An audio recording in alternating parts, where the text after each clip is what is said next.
¿Me pusiste ya? Sí, profe, ya está grabando y ya puede compartir pantalla usted. Entonces, para que tengo que volver a... Se me cerró todo.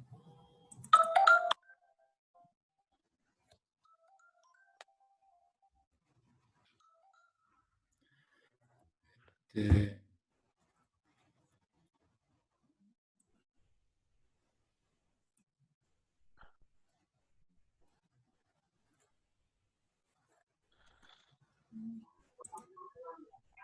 bueno, estamos por acá.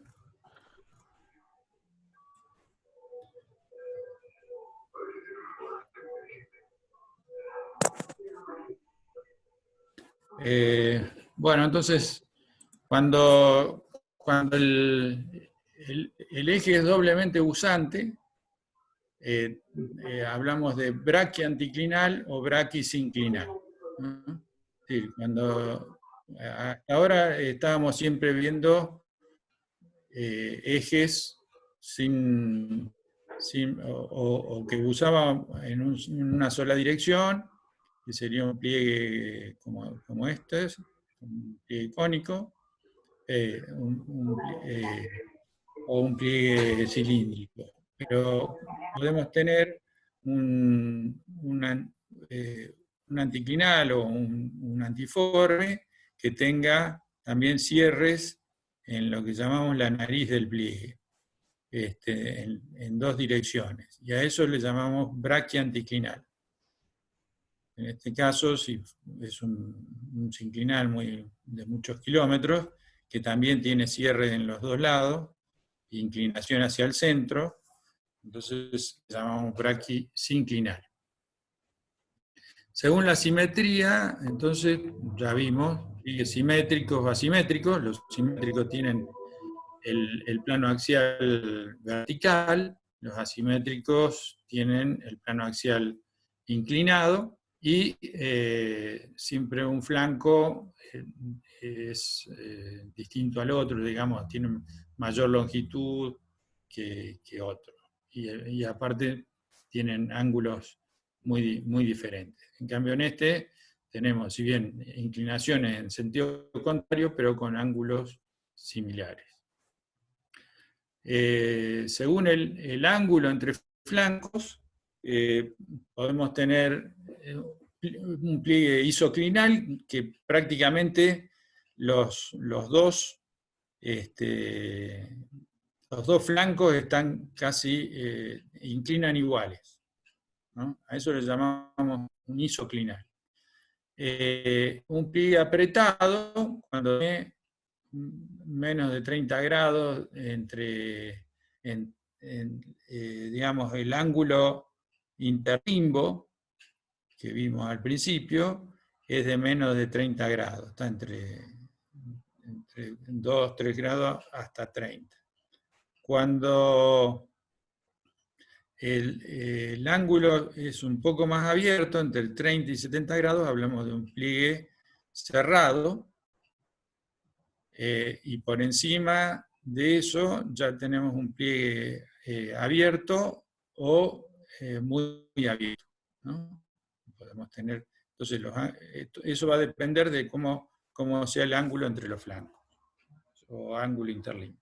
Y ya dijimos, lo tomamos con tangentes a una única superficie estratal. Según la curvatura, entonces podemos nombrarlos como redondeados, serían estos pliegues, que tendrían una zona de charnela, ¿no? Pliegues angulares, que dentro de los angulares tenemos los pliegues chevron, son muy quebrados, que forman un punto de charnela, son bien agudos, pero que tienen, en el caso de pliegue chevron, los dos flancos son más o menos de la misma longitud, pueden ser simétricos o asimétricos, pero con longitudes similares. Cuando tenemos una marcada diferencia, digamos, de un flanco con respecto al otro, el pliegue es angular, pero de tipo Kink, se llama, ¿no? Bueno, en este caso tenemos, por ejemplo, pliegues chevron, ¿no? Serían asimétricos, con ejes de pliegues con plano axial inclinado, pero con flancos más o menos de la misma longitud. Si esto fuera muy, muy apretado, también podríamos hablar de un isoclinal. Prácticamente acá estamos cercanos a un isoclinal. O sea que todo va a depender de qué características estemos acentuando, digamos, en la descripción. Si nos basamos en cómo es el quiebre del pliegue, la geometría del ángulo del pliegue, bueno, decimos que es de tipo angular, chevron, pero también podemos referirnos a cómo son al ángulo interlimbo, y podemos decir que es un pliegue muy apretado, o también es asimétrico por la orientación que tiene el plano axial. Podemos decir si es volcado también, en este caso, porque tendríamos un flanco, suponiendo que esto fuera una superficie que está digamos, una sucesión estratigráfica que está normal, tendríamos el techo hacia acá. Entonces, en este caso, el techo lo tendríamos hacia abajo, por lo tanto sería un pliegue volcado. Y si fuera la sucesión normal, sería un anticlinal. Si no fuera la sucesión normal, podríamos decir que es un antiforme, pero no sabemos si es un anticlinal o no. En este caso, como son rocas del basamento, hay que tener cuidado porque son rocas muy antiguas que muchas veces tienen rotaciones y no estamos muy seguros de que esto sea un anticlinal o un sinclinal. Sí que es un antiforme, pero que podría tener lo más nuevo hacia el núcleo, si esto fue roteado. Acá tenemos otro caso de un pliegue también bastante quebrado, o sea que es angular, tipo chevron, también asimétrico. Bueno, esto es mostrar un poco cómo es el tipo de King, ¿no? Y tenemos también otro tipo de pliegues, les dije que son monoclinales, ¿no? Pliegues monoclinales son pliegues que tienen un flanco inclinado y el resto es subhorizontal. Entonces, a este tipo de pliegue le llamamos monoclinal.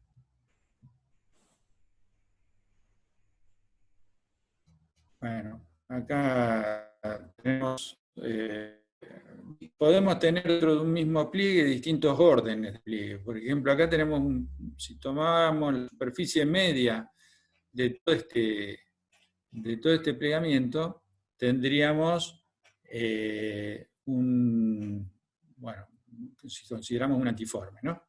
Y acá tenemos pliegues menores en cada uno de los flancos del pliegue mayor, que tenemos antiformes y sinformes. Entonces tenemos dos órdenes. Cuando tenemos este tipo de cosas, le llamamos anticlinorios, en el caso de que sea un anticlinal con una sucesión de pliegues menores, internos, digamos, a la curvatura mayor, o sinclinorio, ¿no? Si fuera al revés. En este caso, podemos tener un antiforme o un sinforme, ¿no? Y tendríamos un anticlinorio o un sinclinorio. Bueno, otro tipo de clasificación, que es según la forma de la capa plegada, es la clasificación de Ramsay, en 1967, que tiene en cuenta algunos parámetros relacionados con las capas. Por un lado, tiene en cuenta líneas que unen puntos dentro de las capas, unen puntos de igual inclinación de las tangentes que pasan, o sea, si trazamos una tangente en un punto del pliegue, sobre una superficie del pliegue, y medimos este ángulo, y buscamos el mismo ángulo en otra posición del pliegue, otra tangente, ahí tendríamos entre estos dos puntos tendríamos una línea que une puntos de igual inclinación de tangente. Entonces, esos puntos de igual inclinación le llamamos isógona o isógona, ¿no?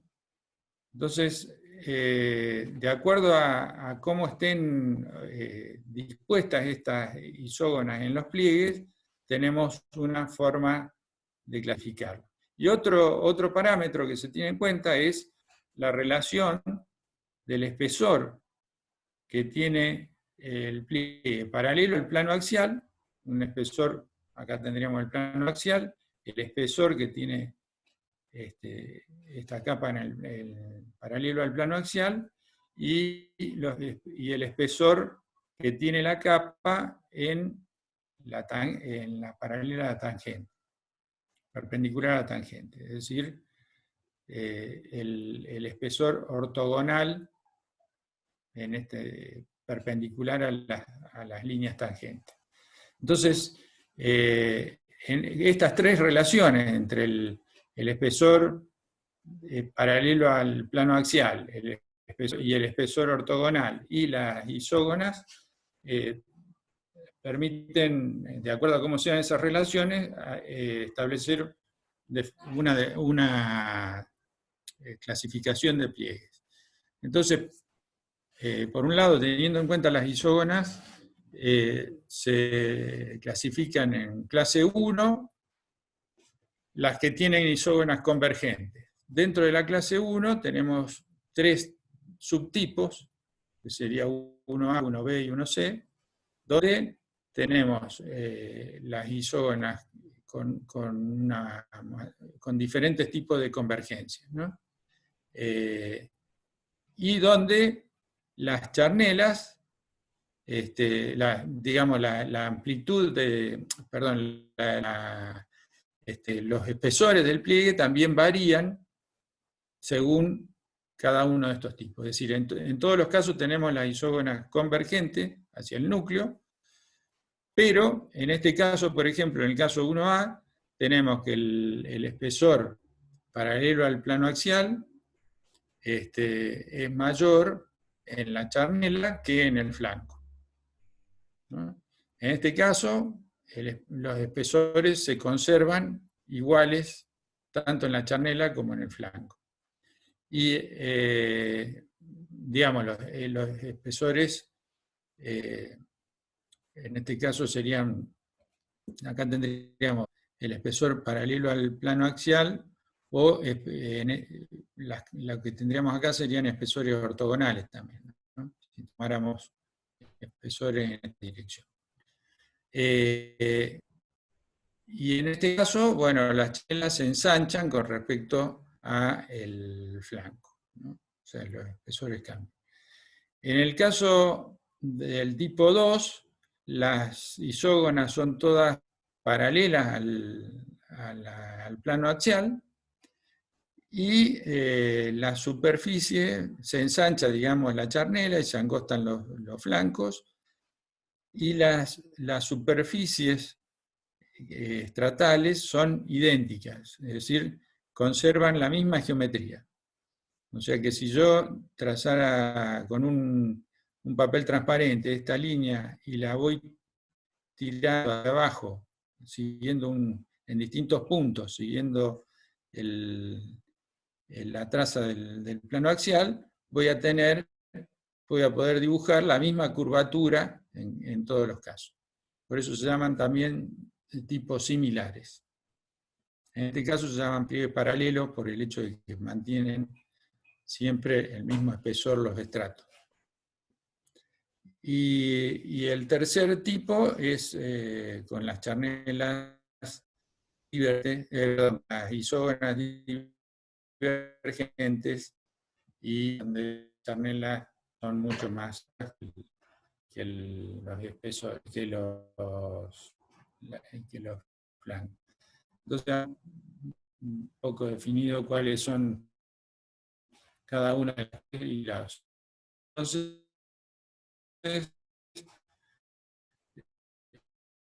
donde la curvatura mayor que la de las isógonas se disponen convergiendo hacia el núcleo.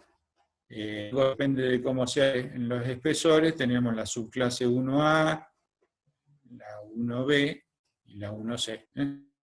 Acá tienen cuáles son las características de cada uno de los parámetros. En la clase 2, entonces como las isógonas son paralelas, el espesor es constante y es similar, y en el caso 3 también descrito cuál es. Otra forma de identificar pliegues son con nombres vinculados a pliegues relacionados con fallas, ¿no? En esto podemos tener distintos tipos de pliegues cuando están relacionados a cabalgamientos o fallas inversas, relacionados a fallas normales, o despegues tensionales, o a fallas de rumbo, también llamadas de desgarre. En el caso, por ejemplo, de pliegues relacionados a fallas con fallas inversas o con corrimientos, como esto, bueno, tenemos distintos tipos como que lo vamos a ver en detalle cuando veamos sistemas de corrimiento. Pero bueno, en este caso, la falla tiene una inflexión, son planos de falla, fragmentos de falla rectilíneos, pero que tienen inflexiones. Y al desplazarse el cuerpo de roca por encima, describe un pliegue que se acomoda, digamos, a esa inflexión. Por eso estos se llaman pliegues por flexión de falla, ¿no? Que es cómo se disponen las capas siguiendo la geometría que describe la falla. En este caso tenemos otro tipo de pliegue donde no continúa hacia adelante, digamos, la falla, sino que tiene un punto de terminación, y el desplazamiento de toda la roca, todo el cuerpo de roca que está por encima, describe una onda, y esa onda genera un pliegue que en la parte interna estaría cortado por la falla, pero en la parte externa es continuo, no llega a cortarlo la falla por encima de este punto, del punto ciego. Y esto se llama pliegue por propagación de falla, porque el desplazamiento que generó la falla se propagó en esta onda hacia arriba. O sea que absorbe este desplazamiento, lo está absorbiendo esta curvatura que tiene la onda. Y este es otro tipo de pliegue también, que se llaman pliegues despegados, que es una variante de estos pliegues de propagación de falla. También tienen un punto de terminación y una onda que se genera como una arruga, digamos, como si fuera la arruga de una alfombra sobre el piso. Otro tipo de pliegue vinculado a falla, que es muy común de observar, pero son de magnitudes menores, digamos, son los pliegues de arrastre, llamados pliegues de arrastre, que están relacionados al desplazamiento, al arrastre que genera el desplazamiento del cuerpo de roca sobre este plano de falla, ¿no? Entonces, si esto se desplaza hacia arriba, este bloque, el arrastre va a ser en el sentido contrario, ¿no? Es decir, la dinámica que va a tener esto y el roce con el plano de falla va a generar que esto se curve contra el plano de falla en sentido contrario del desplazamiento, ¿no? Entonces, estos son pliegues de arrastre. Bueno, un aspecto que es interesante para considerar sobre los pliegues es el hecho de que no siempre, no todos los pliegues responden a un único a una única etapa de deformación o a un sistema, a una deformación en particular, sino que pueden estar vinculados a distintos episodios de deformación que se suceden dentro del mismo, dentro de la misma roca. Es decir, que van una primera etapa, las capas horizontales se pliegan, forman la onda, pero que luego puede haber una segunda etapa de deformación sobre esa misma cuerpo de roca y que no necesariamente tienen las mismas orientaciones de los esfuerzos principales, que pueden haber variado, ¿no?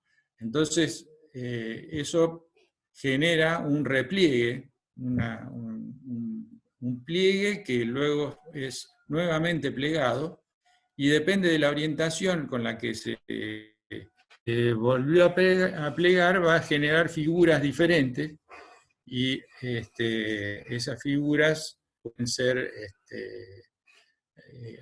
se analizan, digamos, hay una clasificación en función de cómo se produjeron de las distintas orientaciones en las que se produjo ese plegamiento.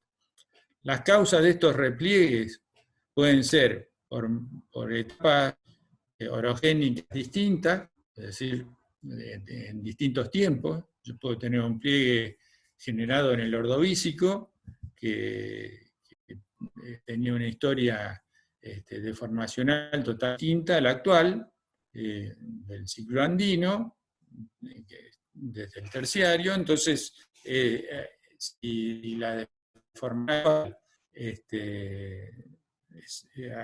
actúa sobre este pliegue ya generado en otra orogenia anterior, va a tener un nuevo plegamiento, es decir, como si el cuerpo de roca, independientemente de cómo esté deformado previamente, se vuelve a deformar de acuerdo a las orientaciones de lo que producen en ese momento. Pero no necesariamente para obtener una deformación, un pliegue deformado en dos orientaciones distintas y replegado, tiene que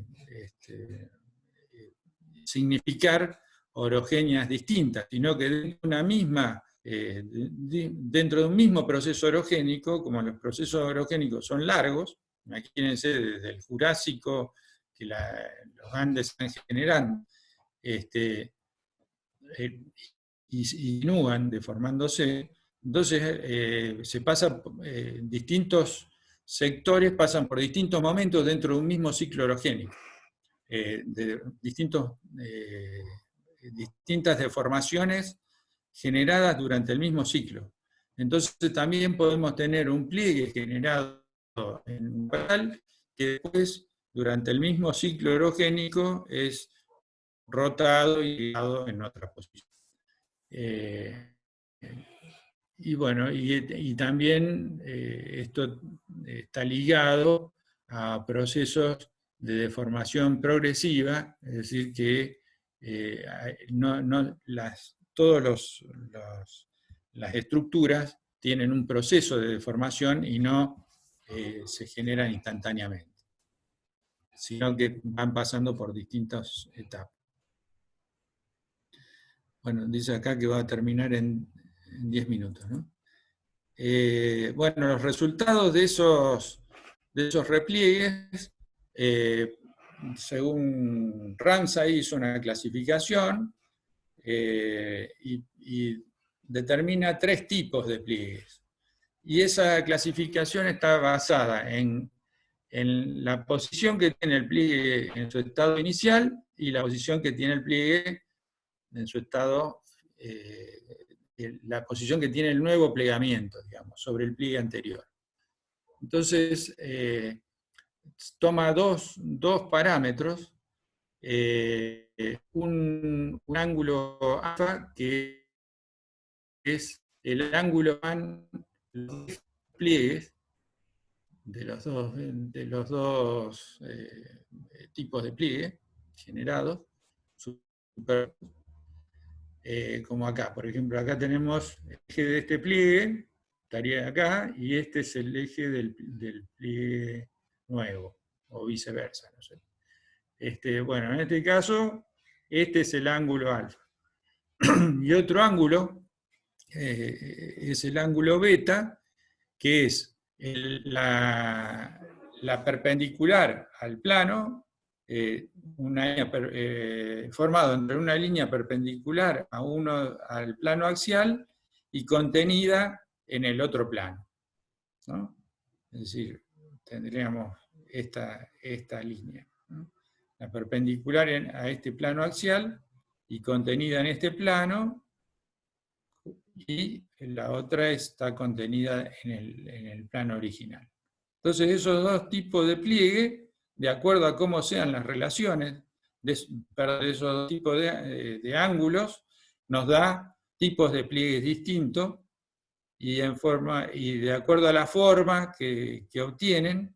Por ejemplo, acá tenemos el tipo 1, donde el ángulo alfa, este ángulo, es mayor que 0. Es decir, que el ángulo que forman estas dos líneas es mayor que 0, y el beta es mayor que 70.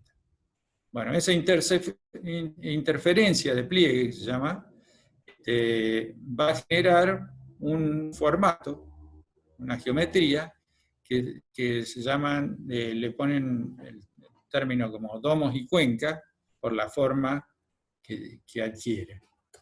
En este caso, tenemos un ángulo alfa mayor de 20 grados y un beta menor de 70, y bueno, de acuerdo a esas orientaciones, vamos a tener otro tipo de pliegue que da forma de hongos, se llaman champiñón o hongos.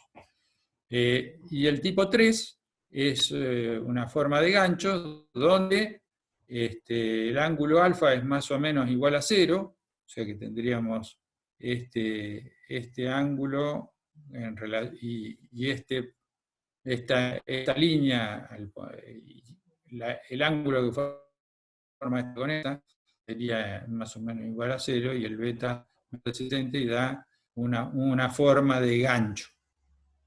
Entonces acá tendríamos un tipo 1 de domos y cuencas, es decir, formas de salientes y hundidos, digamos, y que da una forma, una geometría de este tipo.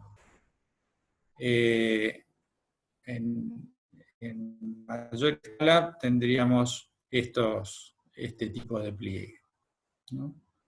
En forma de hongo tenemos estos pliegues, ¿no? Que sería del tipo 2.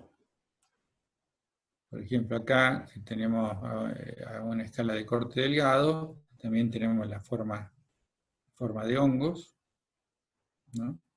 Como esto, por ejemplo. Y la forma del tipo 3, de ganchos o medialunas, que serían este tipo. Por ejemplo, acá tenemos una medialuna, un gancho. Bueno, este tipo de pliegue. Por ejemplo, acá tendríamos otro tipo de pliegue con forma de gancho, ¿no? Va a generar esto. Bueno, entonces estos son distintos tipos de interferencias de pliegues. Y lo que vamos a ver en la clase próxima, pues ya ahora terminamos, son mecanismos de formación de pliegues, pero vamos a dejar acá. No sé si hay preguntas o comentarios sobre la clase. Si me escuchan.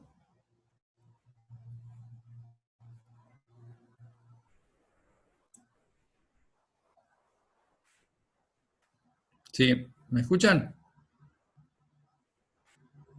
Sí, se lo escucho, profe. Bueno, no sé si alguno quiere alguna pregunta, alguna explicación o algo. Profe, cuando explicó la forma de los pliegues, el de los hongos o champiñón y después lo otro de cuenca, no entendí cuándo son el ángulo alfa y el beta. A ver.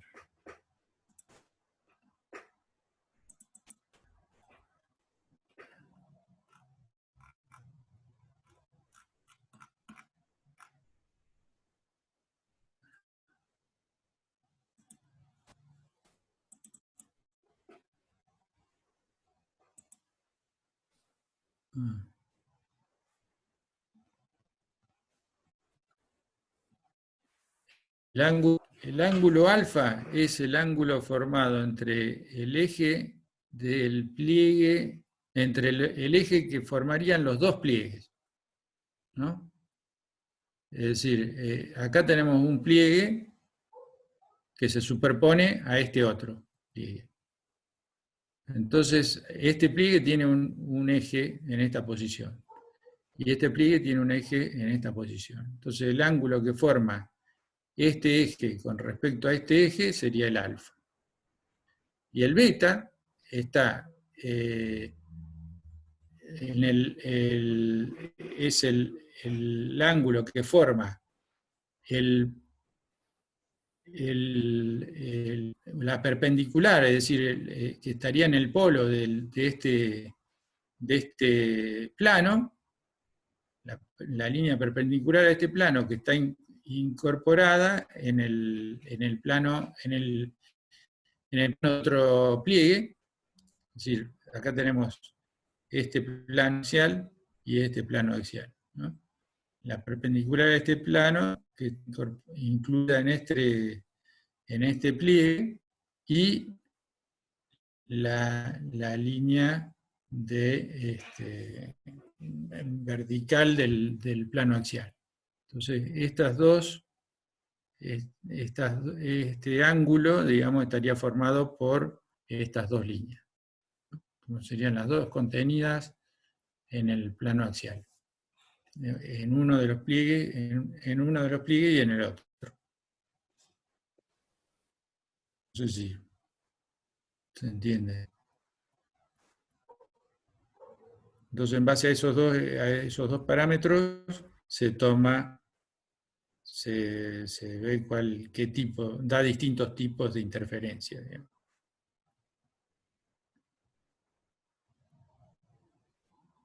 ¿Está bien? No sé.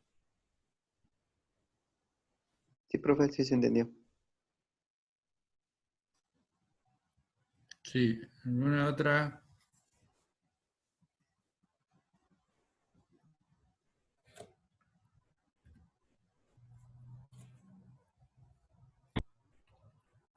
¿Algún otro, Hola, profe. alguna pregunta?